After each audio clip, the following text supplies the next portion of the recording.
What's poppin', young players out there? Back at it again with another video for y'all. Y'all read the title. Let's get right into it. So, 5 things, and I'm gonna just do all these off the top of the head to get your quote unquote Rizz up, you feel me? As y'all young cats say it, you feel me? Back in my day, which is still my day, you feel me? We called it game, you know, it's just a game, you feel me? But y'all call it Rizz.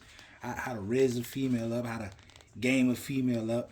I'm gonna just do all these off of top of my head, cause hey man, I don't want to say I'm so well versed in this, but I'm thinking I'm qualified for this conversation. Let's get into it. Number one, cold approaching. All right, now this might be the toughest one right here, so we're just gonna come out swinging. Thing about cold approaching is so many different techniques to be able to perfect cold approaching, because you're literally walking up to a stranger and inviting yourself into somebody's space, which the number one human nature thing is going to just to say no. You feel me? And you're a salesman. You feel me? Just think about it in a salesman aspect. You're knocking door to door, and you're trying to sell whatever product you got, and people may slam the door in your face. Some people may not even open up the door. So here is the art of cold approaching, right? So for one, you gotta have spacing. If you don't have spacing, personal space, knowing how to properly adjust yourself to be able to be in the presence of somebody, you can invade their personal space and you're already off to a long start. 2, eye contact. When you're looking at somebody, you talk to them, and you ain't gotta super lock eyes with them, but it brings out a certain level of sincerity. 3, gotta speak up. I know even me, and I cracked out of countless of females, there's still a level of nervousness because there's still the unknown. No matter how many you talk to, you ain't talked to all of them, right? So, gotta be able to have great just body language, posture, you feel me? And that exudes all this stuff that I'm talking about, exudes confidence. And step number 4, which goes into the confidence category, which would be how to hold a conversation. Now, I can go over it. How conversations are subjective. People like talking about different things in different ways. So how you talk to one person may switch up. It's just you gotta have a playbook for each situation, and sometimes you just gotta improvise. You feel me? And just go with what the moment is calling for in real time, right? So that's cold approaching. Far as rizzing up a chick, number 1. Number 2, phone conversations, right? Now, if you're a person that is more so of a texter, which a lot of the younger generation of people like text and stuff like that, me, I feel like I fell in that. I'll be first to admit.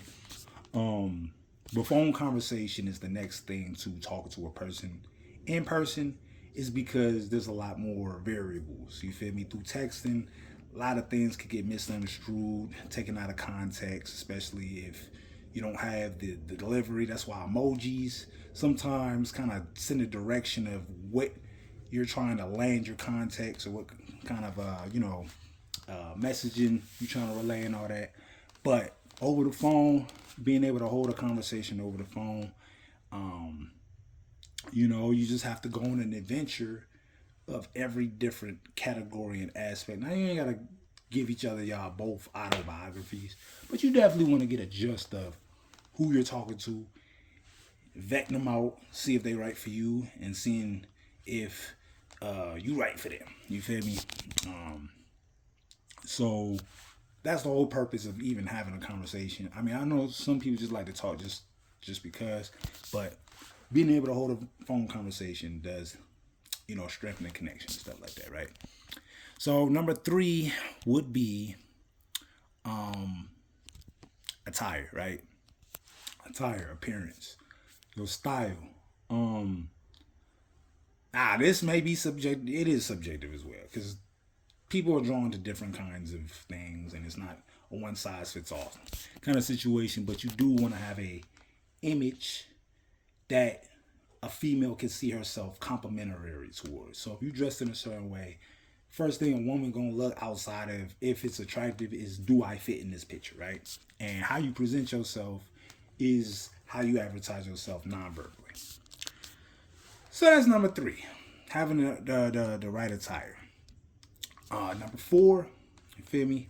Raising up a chick, definitely gotta have a lifestyle mindset. This kind of goes back into the point before, which is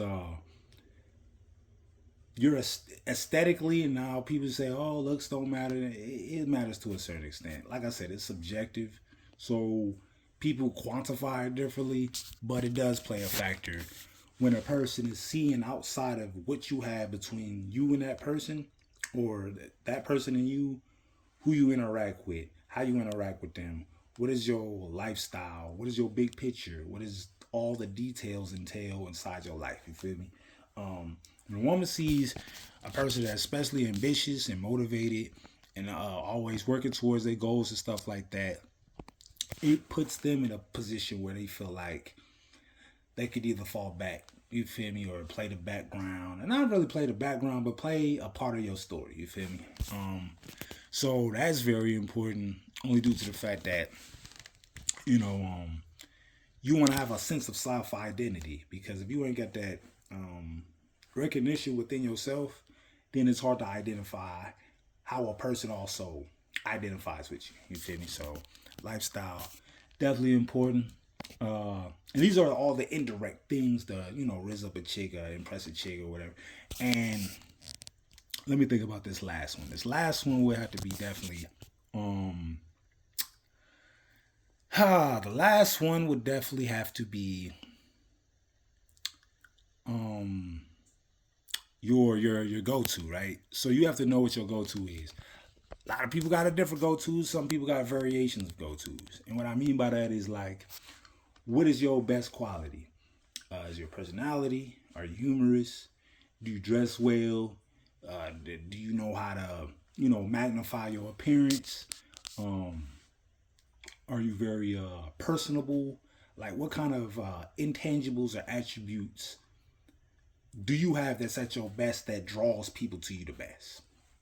That, leaning on that will definitely help you, you know, just kind of weed out whatever chicks compliment you the best. You feel me? And, you know, you might come across that one and move along and stuff like that. But, you know, I feel like game and all that other stuff, and like Rizz, oh, he got game, or he extra smooth, that plays a factor, right? Like, having the gift of gab and knowing how to have a way with words, it's a factor. You feel me? But like I said, it's subjective due to who you're talking to. So if you're talking to a person and maybe they don't like compliments initially because it just comes off like, okay, like, then maybe you won't lead in with a compliment and try to get them in a way that they are not usually approached, right? That's probably the number one key out of everything I done said. Especially when you're dealing with certain kind of women, you gotta do the unconventional, indirect, you know, you gotta know how to separate yourself, you feel me? Because if you're recognizable, then it's gonna be hard to decipher what you bring in. And that's it, man. Maybe I might do a part 2 to this. Tell me what y'all think in the comments. Outside of that, man, I'm about to get up out of here. Thanks for watching. Come like, subscribe.